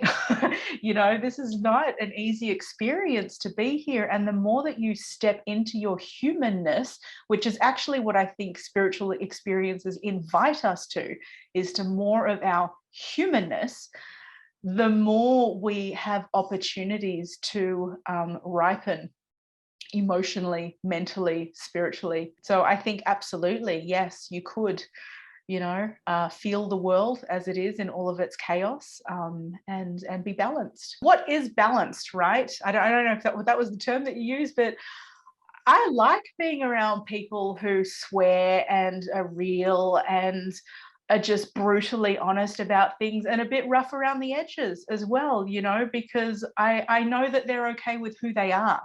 And that I can have some pretty, if I want to talk about something, I can, you know, and so I see those as markers of just stepping into who we are comfortably. Being naked. This is about being naked. I've been toying with this for some time. I think I should write a book called Be Naked, Be Happy, right? Because ultimately, that's what we're talking about with these experiences. Are you able to just be in your naked self? And I mean, if you want to do that in front of the mirror and be naked that way, fine, go right ahead. But you get what I'm talking about, right? It's being naked on all level to who we are. And that's refreshing. It's refreshing in the world when people can show up that way. Yeah. You know, Dr. Bernie Siegel has cancer patients do that. He tells them, get naked in front of the mirror and start loving yourself. Beautiful. And a lot of people have literally, then all of a sudden they find that they start healing their cancer or whatever other terminal disease they have because they start loving themselves, warts and all. So that's great that you brought that up. Kevin, did you want to say something? Yes, if I could interact a moment. Sure. Thank you so much, Nicole, for everything. I have been an empath most of my life from when I could understand it, and I'm 67 now. And for myself, when I say balance, of course, words always get in the way of when you're trying to describe energy or emotions. But for me, for myself, because especially in my family timeline, I feel them, and I feel other things that happen not only within my mile radius, but also in the world and out from that. So for me, it has been an experience of learning through my life. The sense, what I call balance, is knowing the differences of first knowing that I am worthy and connecting to self, loving self, and connecting to self and knowing what that feels like. So that when I know what that feels like, I have the frame of reference to know when it is not. So I send love and bless it, and we release it. I'm not writing a book about it, so I don't need to know. And the other thing I do, Paul Selig. One of the things that the guides have said that speak through Paul Selig, he lives in Maui now, is that you don't have to go through it and live it all over again. You can just let it go and move. But for those who are empaths and feel the way I do, of course, every individual is different and it's unique. Every soul is unique. There are tools that you can utilize and choose to utilize for yourself to grow and have that sense of whatever you want to call a balance, whatever word you want to use. You don't even have to use a word, but to just know what that is. What is you and what the differences are. And then from that, you empower yourself and you're able to obtain all the things you came here to do through self-discovery. Thank you for letting me share that. And everything you say resonated with me. And so it was like me receiving a lot of nourishment. Thank you so much. Thank you, Kevin.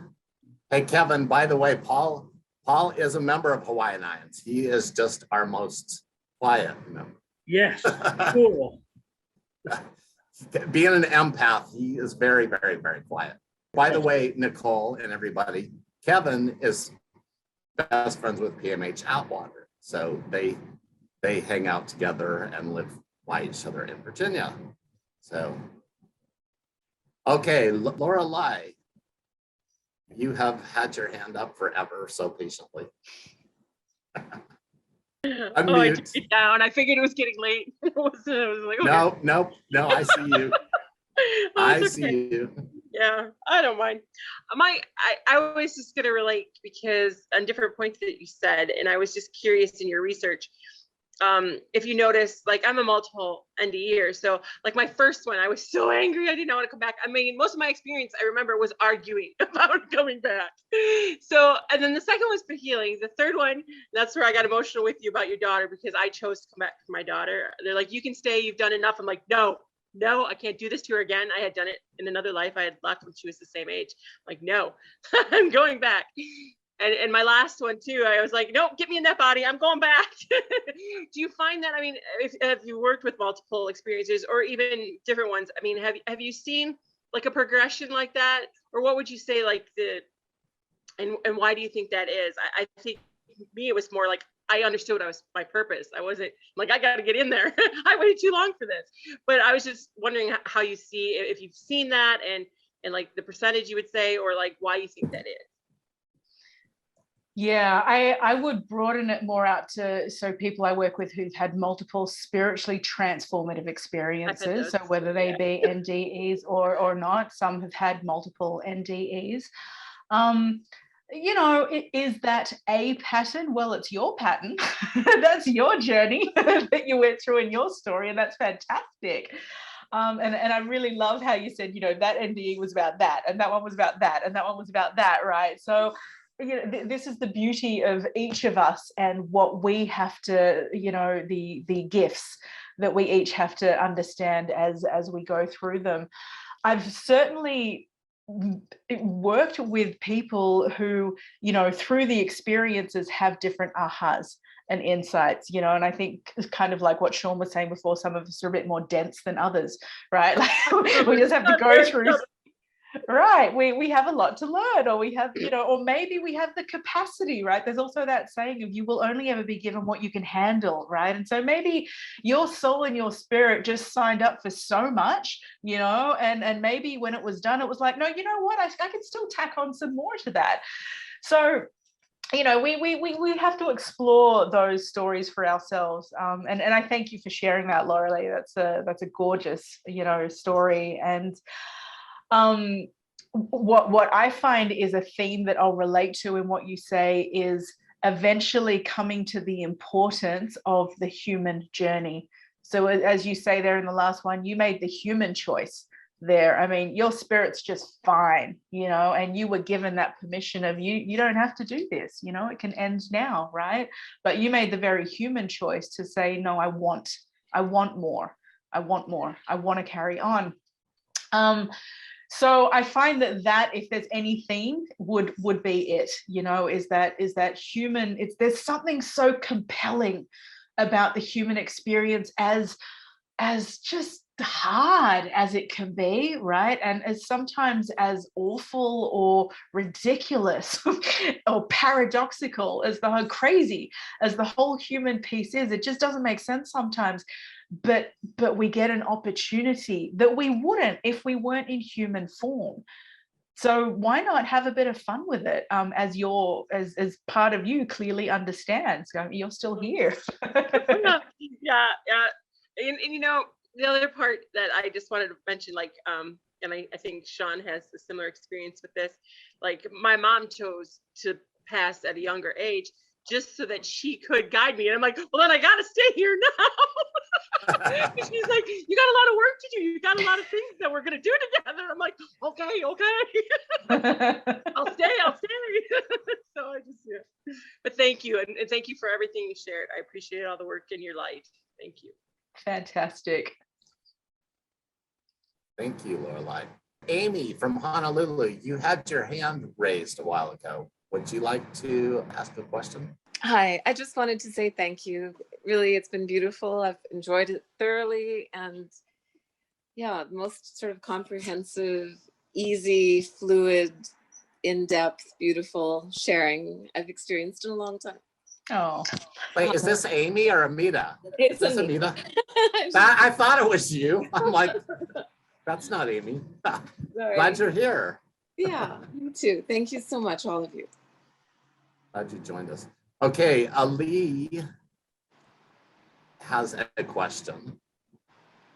Oh my God, there's so much I want to ask and to say. First of all, just want to say thank you for wonderful webinar. And I myself been going through Japanese martial arts growing up. So I'm familiar with Karate Sikuru and Haidoju. And I want to say actually one of the first foreign samurai, his name is Yusuke. He was from where I come from, the Bantu tribes in East Africa. So apparently now it's Mozambique, Tanzania. If anyone interested, please look it up. And I also have a joke. It's an old joke when I grew up. I just wanted to share. So it's basically two Western samurai somewhere in UK sitting at the sushi bar. And one sees the horseradish and he looks at the other and says, wasabi? And the other answers, not much, wasabi with you.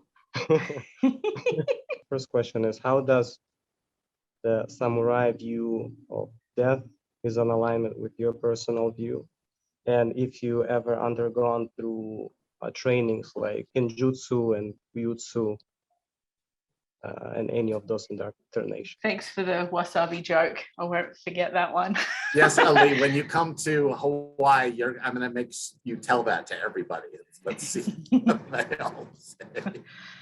And thanks to Ali, I blame this long talk and in-depth discussion on your opening in the beginning. You caused this. So thank you for that. As well, it's beautiful to round off with your contribution. So thank you. So the personal answer in terms of the training, I was raised very closely with my Japanese mother. I went back to Japan every single year for New Year's Eve, because that's their most sacred time over there, the transition of the year. So I was very close with that side of the family. I also went to a Japanese school growing up. So I was involved in annual festivals. My grandfather over there got me, all dressed up. And so, and the Japanese are very loud with things. There's like dragons and drums and, just loud. And they like to call out and yell about things. So there's this life force energy that moves through people in a very physical sense. So I was exposed to a lot of that as a kid, as well as one of the deeper philosophies, which in Japan is animistic. So the Japanese way of understanding the world, they're a mishmash of religions and faith paths over there, but the core understanding of the world is that everything has life force energy in it, the rocks, the trees, the rivers.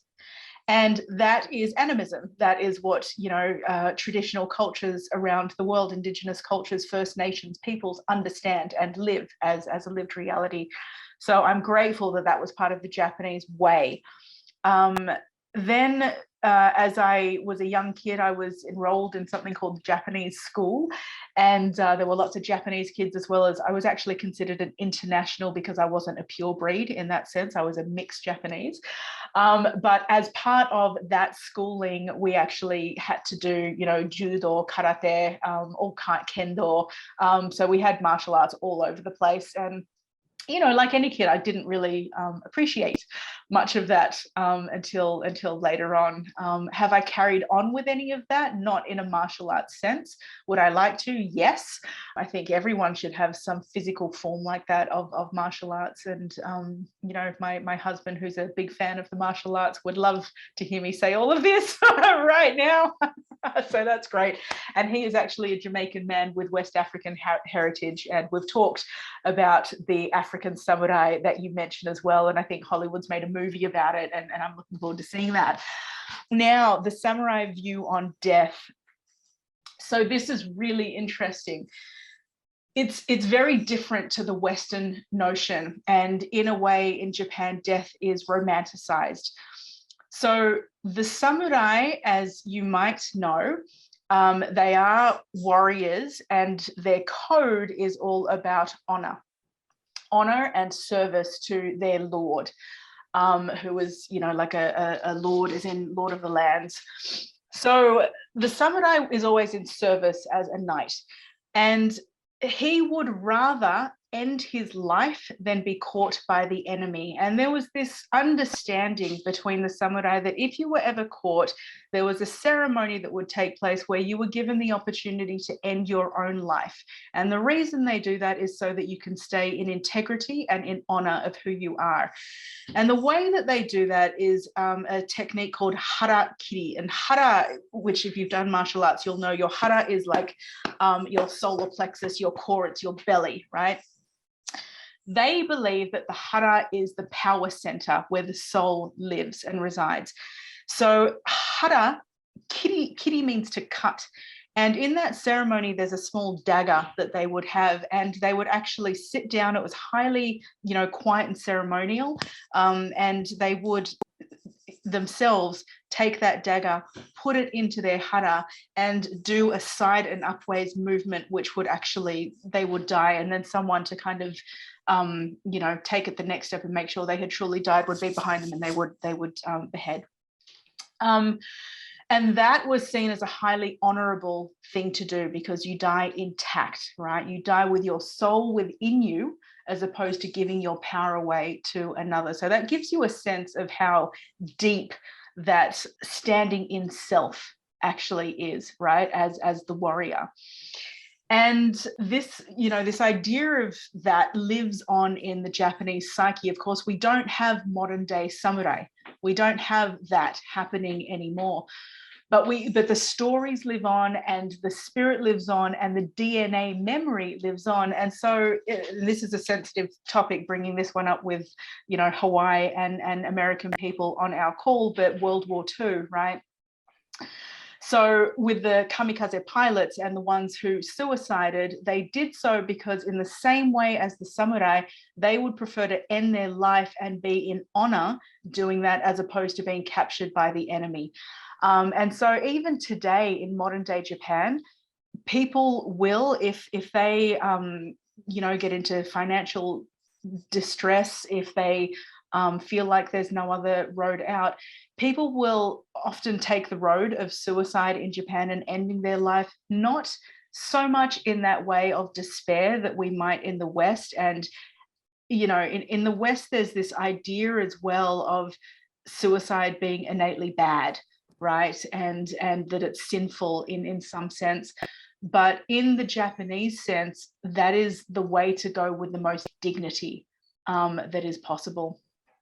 So, Ali, that was a deep one. Yeah, I might leave that there. I'm taking both of you guys to we have a Zen samurai monastery here. I want to take both of you guys with me to visit, because it's quite amazing to learn Zen in the samurai tradition. Yeah. If I did an interview with the Shift Network, and that was specifically for a summit on ancestral healing, and they asked me to speak about my samurai lineage, and so that's I can put that in the chat as a link, or Shaun can put that in I'm sure there'll be some after newsletter thing. We can put the link in there so you can watch it if you're interested. Yeah, it's really good. I actually watched it today. So yes. And if you have it now, stick it in the chat now. Otherwise, I'll put it in. I'll grab it. Hawaiian IANDS. So, does anybody else have any questions while we wrap up? We've luckily Nicole is earlier than us. Yeah, it's late your end. And I'm ready for a bathroom break, so yes. We can wrap it. I'm sure I'm not the only one that needs one. No, right. People have been fading, especially the people on the East Coast are fading. So this has been so wonderful. Thank you so much, Nicole. It really has been an amazing evening. So honored to have all that you shared with us. And for everybody, we'll be putting in the Facebook group, we'll be putting your video about, introducing people to your course and so forth. And we'll also put in the samurai and there's the other video you have 2 on Shift that we'll put in. Yeah. So thank you very much. Go say hello to your family and take a much deserved break. I have a hungry baby out there. Thank you so much. Thank you guys. This is such a pleasure. You have filled my cup.